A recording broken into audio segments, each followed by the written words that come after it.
Salimu na salamu za Pentekoste, ishara kubwa kwetu wanadamu kwamba tumepewa uwezo na nguvu za Mungu mwenyewe ili tuweze kukabiliana na yale ambayo tunakumbana nayo tukiwa katika imani. Basi na tuombe. Baba Mwenyezi Mungu, katika jina la Yesu tunakushukuru. Kipindi kama hiki Bwana ulithibitishia ulimwengu kwamba ahadi ambazo unaweka unazitimiza. Roho Mtakatifu akashuka kwa sauti kubwa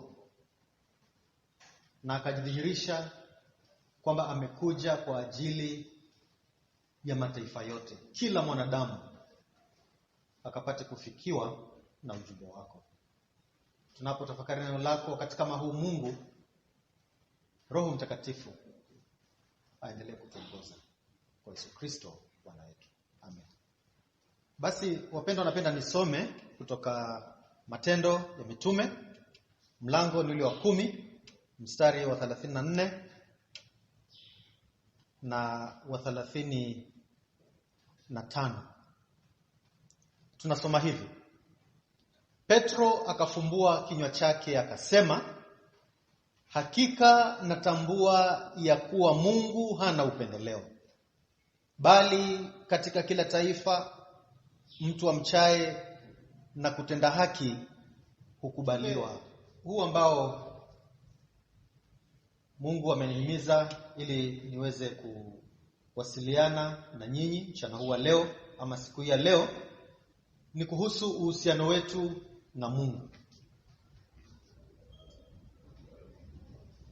Maneno haya Petro aliyaongea baada ya majuma kadha kupokea nguvu za Roho Mtakatifu, ahadi ambayo Yesu alikuwa amewapatia, na sasa wanatumwa kulingana na vile Roho Mtakatifu atakavyowaongoza.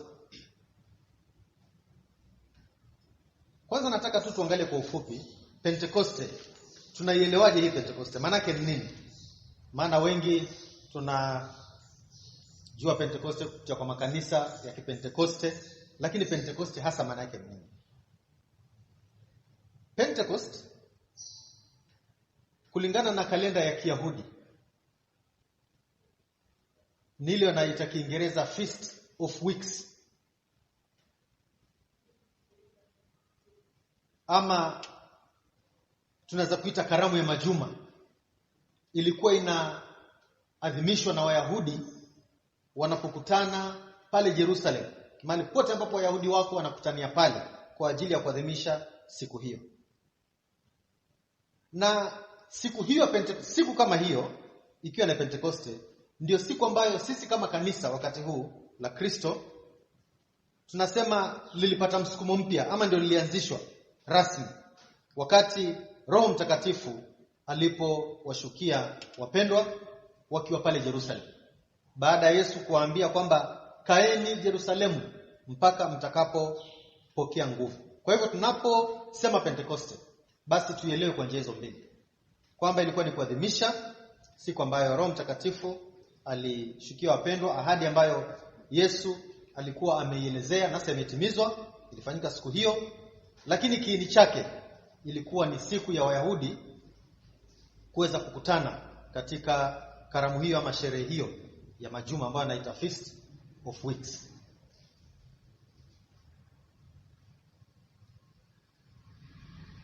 Ni kinyume cha imani ya mtu, ama imani hiyo huenda ikakosa umuhimu wake wakati mtu anasema yuko katika imani na wakati hafanyi lolote kuonyesha kwamba anafanya mapenzi ya Mungu.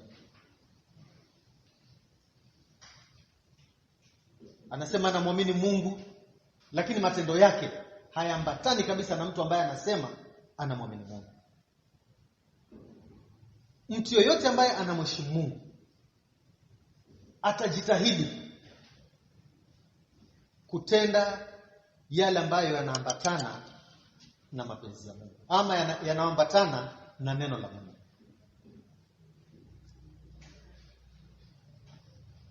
Lakini kimsingi ni kwamba tunapofanya mapenzi ya Mungu, tunatenda mapenzi ya Mungu kulingana na neema ambayo Mungu ametupa. Si kwa nguvu zetu, sio katika hali yote ya kujisifia jinsi tulivyoachajiwa Mungu. Maana kulingana na Warumi 3:23 iko wazi kwamba wote wametenda dhambi na wakapungukiwa na utukufu wa Mungu. Lakini namshukuru Mungu kwa sababu kila wakati yuko tayari kutuneemesha. Yuko tayari kuteremshia neema yake ili kusudi tukaweze kwenda sambamba na vile ambavyo anatazamia tuenende. Kwa sababu Mungu anajua mioyo yetu. Wakati tumetubu,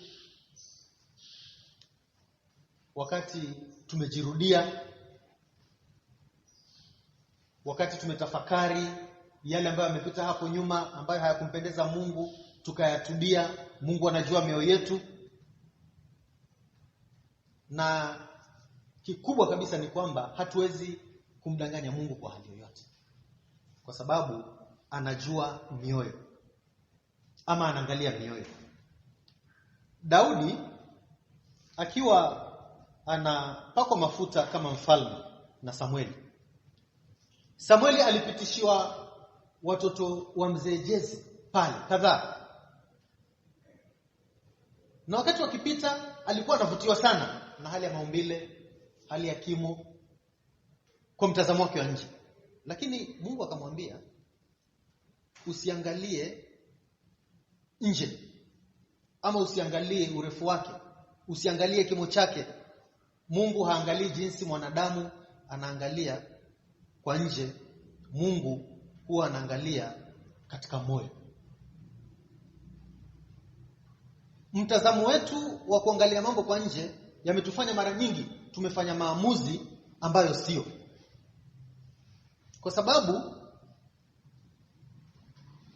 hatujipatii jukumu la kuangalia upana zaidi, ama uwezo wetu wa kuangalia kupita kipimo chetu ni mchache. Lakini hapa tunaona wakati wa Pentekoste Mungu kwa sababu aliweka hiyo ahadi hakuangalia unyonge wao, lakini aliwateremshia ahadi hiyo ili kusudi watangaze injili. Kaambiwa pale Yerusalemu hata katika mwisho wa mataifa. Na ilidhihirishwa na mambo kadha wa kadha. Ndimi katika hapo tunaambiwa kama moto, wakaongea kwa lugha tofauti tofauti kutoka mataifa mbalimbali. Mungu tu kudhihirisha uwezo wake.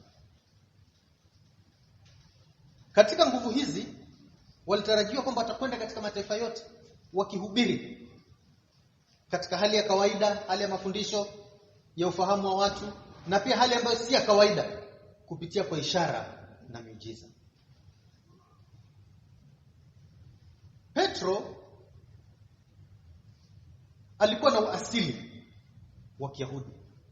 Kuna wakati walihitilafiana kidogo pale na Paulo akiambiwa aache unafiki, maana akienda kwa Wayahudi anasema hivi na akirudi kwa mataifa anasema hivi. Sasa katika picha hii ambayo tumesoma haya maneno ambayo Petro mwenyewe alifumbua kinywa chake akisema kwamba anatambua Mungu hana upendeleo, ni wakati alikuwa mahali akasikia njaa, wakati anangoja chakula kidogo moyo ukazimia. Kiingereza wanaita trance.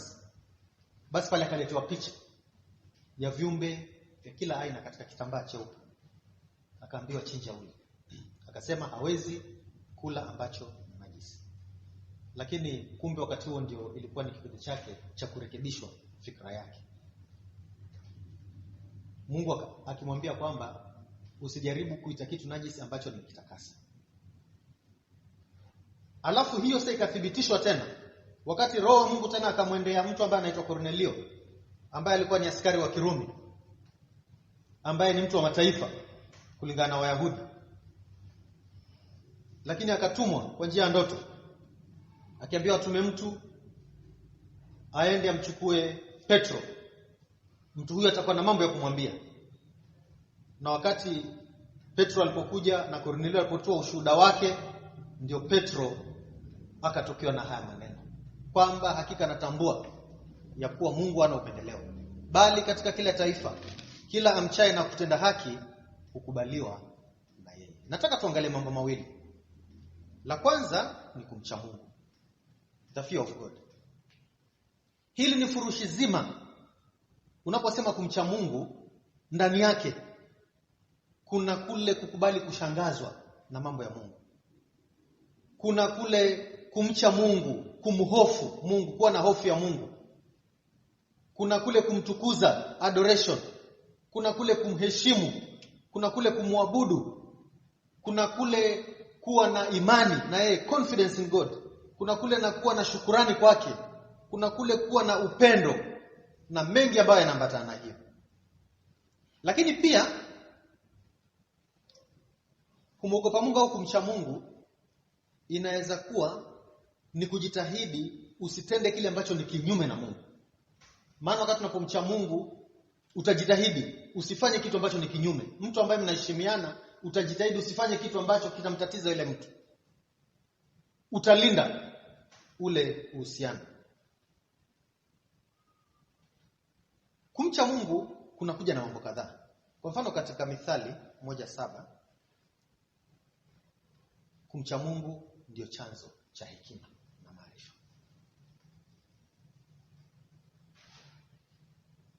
Kumcha Mungu ni ufunguo wa maarifa. Kumcha Mungu ndio kupata hekima, maarifa ya kuelewa Mungu ni nani, na hekima ya kufanya maamuzi ambayo yanaambatana na mtu ambaye anamcha Mungu. Katika hekima tunasema kwamba neno maarifa lazima linakuwa hapo ndani. Maana wakati unapokuwa na maarifa na unapotenda kulingana na yale maarifa, ndio umetenda jambo ambalo ni la hekima. Kwa sababu kuna watu ambao wanaweza kuwa na maarifa ama ujuzi fulani, lakini hata tenda kulingana na ule ujuzi. Kwa hivyo huyo mtu anaweza kosa hekima kwa sababu atafanya makosa wakati anafahamu. Lakini unapotenda kulingana na ufahamu na ule uamuzi ambao unauchukua, basi hapo ndio neno hekima linapatikana. Jambo la pili nikimalizia, kutenda sawa, ama vile maandiko yanasema kutenda haki. Haijalishi ule wema unatendewa nani, haijalishi ule wema unamtendea nani, wema inatakana utendwe pema mahali ambapo panastahili. Ndio hapa Yesu akatuletea, ama Roho Mtakatifu anatufunulia mpaka ambao umevunjwa, ukuta ambao umebomolewa wa Wayahudi kwenda kwa mataifa kupitia kwa Petro na Kornelio. Hadithi ya Msamaria mwema sote tunaifahamu. Kuhani alipita hapo akaona yule alikuwa ameumia. Mlawi akapita hapo. Watu ambao wanafahamu neno la Mungu, wanafahamu Torati, lakini kuitekeleza ikawa hawakutekeleza inavyostahili. Walitenda ambacho ni sawa, kutii sheria, lakini ile sheria iliwazuia kutenda kile ambacho ni sahihi.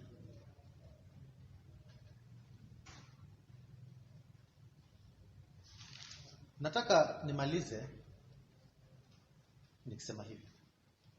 Injili ambayo wakati huu tunaipokea na kuieneza kupitia kwa Roho Mtakatifu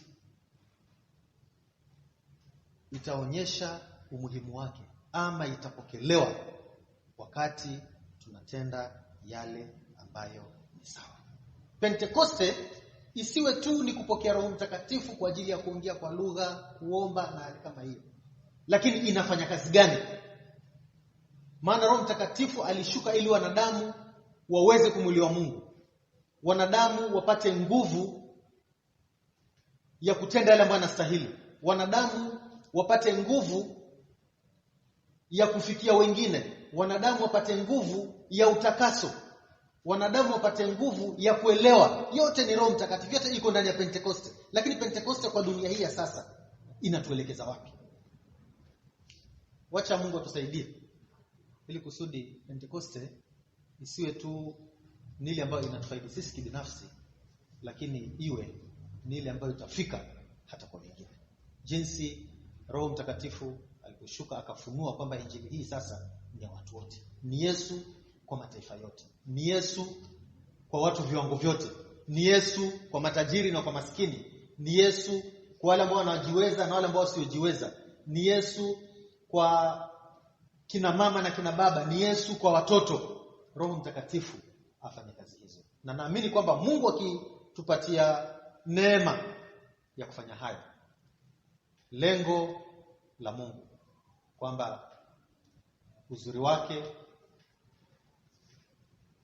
na kile ambacho alitaka kidhihirike kwa wanadamu, naamini kwamba kitadhihirika. Na tuombe. Baba Mwenyezi Mungu, tunakushukuru kwa ajili ya Roho Mtakatifu. Ndio ahadi ambayo tuliachiwa.